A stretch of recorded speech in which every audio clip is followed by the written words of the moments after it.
আজ তৈরি করব চট্টগ্রামের ট্রেডিশনাল আর জনপ্রিয় রেসিপি মেজবানি গরুর মাংস। অথেন্টিক মেজবানি রান্না কিন্তু একসঙ্গে অনেক লোকের খাবার হয়। কিছু সিক্রেট মশলা থাকার কারণে রান্না অসাধারণ হয়। ঘরে থাকা মশলা দিয়ে কিভাবে অথেন্টিক স্বাদ পেতে পারি সে রেসিপি আজ আপনাদের সঙ্গে শেয়ার করব। চলুন দেখে আসি কিভাবে তৈরি করেছি। আজকের আয়োজনে থাকছে চট্টগ্রামের ঐতিহ্যবাহী মেজবান মাংস। তার জন্য এখানে আমি গরুর মাংস নিয়েছি। এটা গরুর মাংস দিয়েই রান্না করে। এখানে হাড় আছে, চর্বি আছে, ফেফসা আছে, কলিজা আছে, সব কিছু মিক্স করে আমি 5-6 কেজির মতো নিয়েছি। এটা একটু বেশি করে রান্না করে। তার জন্য আমি কিছু মশলা নিয়েছি। এখন আমি মশলাগুলো দেব একে একে সবকিছু। প্রথমে পেঁয়াজ দিলাম। এখানে 4 কাপের মতো পেঁয়াজ আছে। পেঁয়াজ বেশি দেওয়া যাবে না, তাহলে মিষ্টি মিষ্টি করবে। আমি পরিমাণ মতো দিয়েছি। এখানে মরিচের গুঁড়ো আছে পরিমাণ মতো 6-7 চামচ। আমরা যে যেরকম ঝাল খাবো সেরকম দেব। লবণ স্বাদ অনুযায়ী। রসুন বাটা বা পরিমাণ মতো। আদা বাটা 6 টেবিল চামচ বা পরিমাণ মতো। দারচিনি পরিমাণ মতো 8-10 টুকরা। তেজপাতা পরিমাণ মতো 6-7টা। সাদা এলাচ 20-22টা বা পরিমাণ মতো। সাদা গোলমরিচ, কালো গোলমরিচ 1 চামচ বা পরিমাণ মতো। লং আছে 20-22টা বা পরিমাণ মতো। হলুদ পরিমাণ মতো। ধনে গুঁড়া 1/3 কাপ বা পরিমাণ মতো। জিরা গুঁড়া দিয়েছি 1/4 কাপ বা পরিমাণ মতো। এখানে চাইলে বেটেও দেওয়া যাবে। মেজবান মাংসের জন্য যে বিশেষ মশলা, সেটা এখানে আমি সব বেটে নিয়ে এসেছি। আমি দিয়ে দিলাম। আমি মশলাটা এখন আমি আপনাদেরকে দেখিয়ে দেব। আপনারা সবাই জানেন, চেনেন, তারপরেও আমি দেখিয়ে দিচ্ছি। এখানে আমি 5-6 কেজির পরিমাণ মতো নিয়েছি। রাঁধুনি নিয়েছি 2.5 চামচ পরিমাণ মতো। মৌরি নিয়েছি 1 টেবিল চামচ পরিমাণ মতো। বাদাম নিয়েছি, চীনা বাদাম এখানে ব্যবহার হয়, এখানে 2 টেবিল চামচ নিয়েছি। লাল সরিষা নিয়েছি 1 টেবিল চামচ। পোস্ত নিয়েছি 1 টেবিল চামচের বেশি। এই পেস্টটা আমি দিয়ে দিলাম।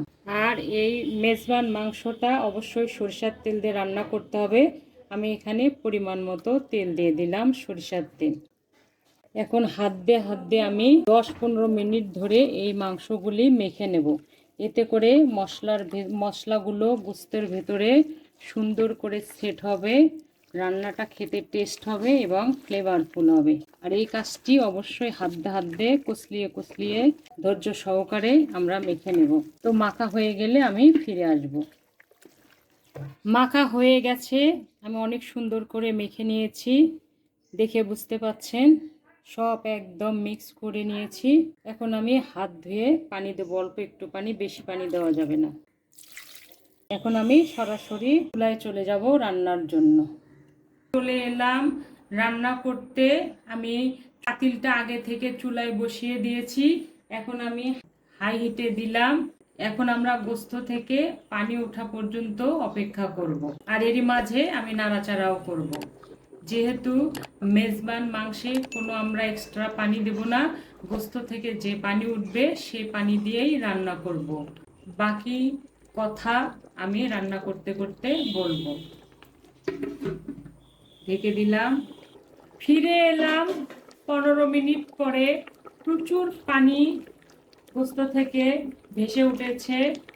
দেখে বুঝতে পারছেন গোস্ত একদম ডুবা ডুবা হয়েছে পানিতে। আমি ইজিভাবে নাড়াচাড়া করতে পারছি। প্রথমে কিন্তু নাড়াচাড়া করতে পারছিলাম না। তো মেজবান মাংসের যে বৈশিষ্ট্য, সেটা এই পানিতেই রান্না করতে হবে। এক্সট্রা কোনো পানি দেওয়া যাবে না। যদি গোস্ত অনেক সময় সেদ্ধ হতে চায় না গোস্তর কারণে, সেক্ষেত্রে আমরা গরম পানি পরিমাণ মতো দেব। তো ইনশাল্লাহ আমি আশা করি আমার এই পানিতেই গোস্ত রান্না হয়ে যাবে এবং গোস্ত সিদ্ধ হয়ে যাবে। এক্সট্রা পানি আর লাগবে না।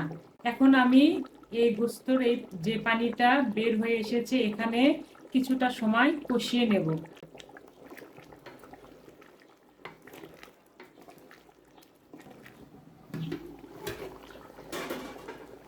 ফিরে এলাম প্রায় 8-9 মিনিট পরে।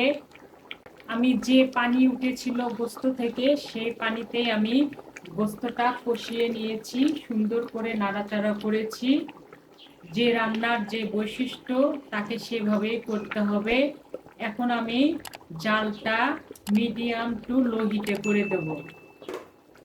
যেহেতু এই রান্নায় এক্সট্রা আমি কোনো পানি ব্যবহার করব না, এই জন্য জালটা আমি মিডিয়াম টু লো হিট করে দিলাম। এখন রান্নাটা আমার নাড়ানাড়ির উপর থাকবে, আর জালটা কখনো মিডিয়ামে যাবে, কখনো তার চেয়ে কম যাবে, কখনো মৃদু আঁচে যাবে। এভাবে আমি তেল ভাসা ওঠা পর্যন্ত রান্না করব। এখানে এক্সট্রা আর কোনো মশলা দিব না বা লাগবে না। তো আমি তেল ভেসে উঠলে একবারে আমি ফিরে আসব ইনশাআল্লাহ।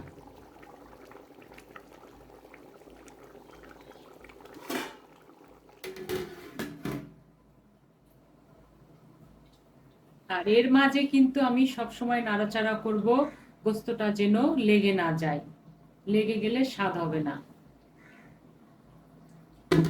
ফিরে এলাম একদম রান্না হওয়ার পরে। গোস্ত খুবই সুন্দরভাবে সিদ্ধ হয়ে গেছে, এক্সট্রা কোনো পানি আমার লাগেনি ইনশাল্লাহ। এখন আমি 10 মিনিটের জন্য জালটা অফ করে দেব বা দিলাম। আমি 10 মিনিট পরে ফিরে আসব। এর মধ্যে গোস্তটা আরো সুন্দরভাবে ঝোলের ভেতরে সেট হয়ে যাবে, খেতে অনেক টেস্ট হবে এবং ফ্লেভারফুল হবে। আর এই কাজটা অবশ্যই করতে হবে। ফিরে এলাম 10 মিনিট পরে। কালারটা যা সুন্দর হয়েছে, আমি একটু পরিবেশন করে দেখাচ্ছি। গ্রেভি কালার অসাধারণ হয়েছে, যা গন্ধ ভেসে আসছে।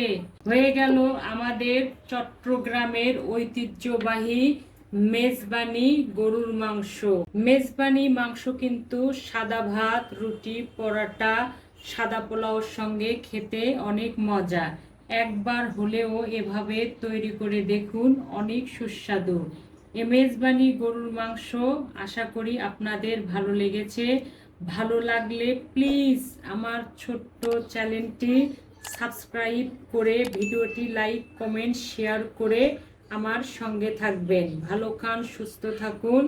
আল্লাহ হাফেজ।